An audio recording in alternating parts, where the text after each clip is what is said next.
The Star Wars prequels. Movies filled with lots of good and lots of bad. So in this video I'm going to be ranking these films. So how about let's start off with the first film in this franchise, The Phantom Menace. So The Phantom Menace is probably the worst one of these films in the prequel trilogy. First, let's start off with the plot. So basically, there are these evil people who are trying to make this queen sign some contract so they can basically legally take over. However, the queen's not having it.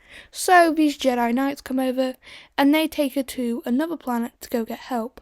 However, their plane crashes on the way and they land on Tatooine. That's where they find this young Anakin Skywalker.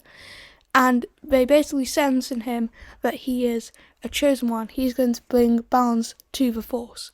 So they do a little race with him so they can get enough parts to fix their ship. And then they go to go get help. However, they're like, psych, no. And so they go back home and get all these Jar Jar Binks people to basically help them. And now, speaking of Jar Jar Binks, I hate him. He is the most annoying character ever, and I swear to God, if I see him in any other of these Star Wars movies, I might jump off a bridge. But anyway, long story short, they win the war and their planet is safe. Overall, The Phantom Menace was a pretty good movie. However, I do think that it is the worst of this trilogy, so it will get put in third place. Next, we have Attack of the Clones, which I think is a bit of an improvement to The Phantom Menace. So this movie is basically about this assassin person trying to kill Padme.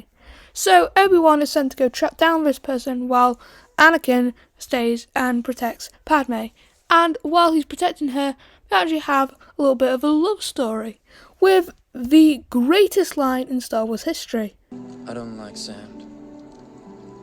It's coarse and rough and irritating, and it gets everywhere. Okay. Anyway, so basically, while Obi-Wan is finding this assassin, he finds this clone army, which is basically an army of clones used to help the Jedis. And in the end of the film, they use those clones to help them attack the Sith.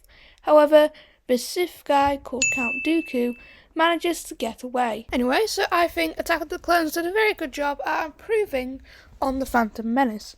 The only real problem I have with the movie is I just feel like the love story between Anakin and Padme is just a bit weird. I mean, I don't really get it. Like, she falls in love like almost immediately. Like, he says he hates sand when he goes and kills some children, and then she just falls in love. But even though I have complaints with this film, I'm still going to put it in second place. And finally, to end this trilogy off, we have Revenge of the Sith, which is a great film and probably the best movie in this trilogy.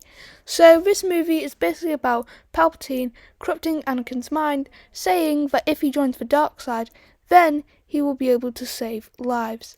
And Anakin eventually does join the dark side because he has gotten these visions that Padme is going to die at childbirth, which is obviously a no-no for him. So he joins the dark side and Palpatine executes Order 66, which is basically where all the clones kill all the Jedi, no matter the cost.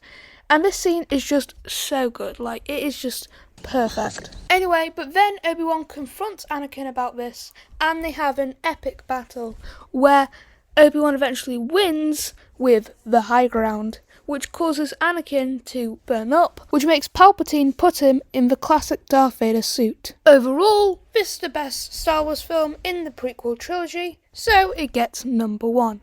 Anyway, this is the end of the video. If you enjoyed, then please subscribe, and I'll see you all in the next one.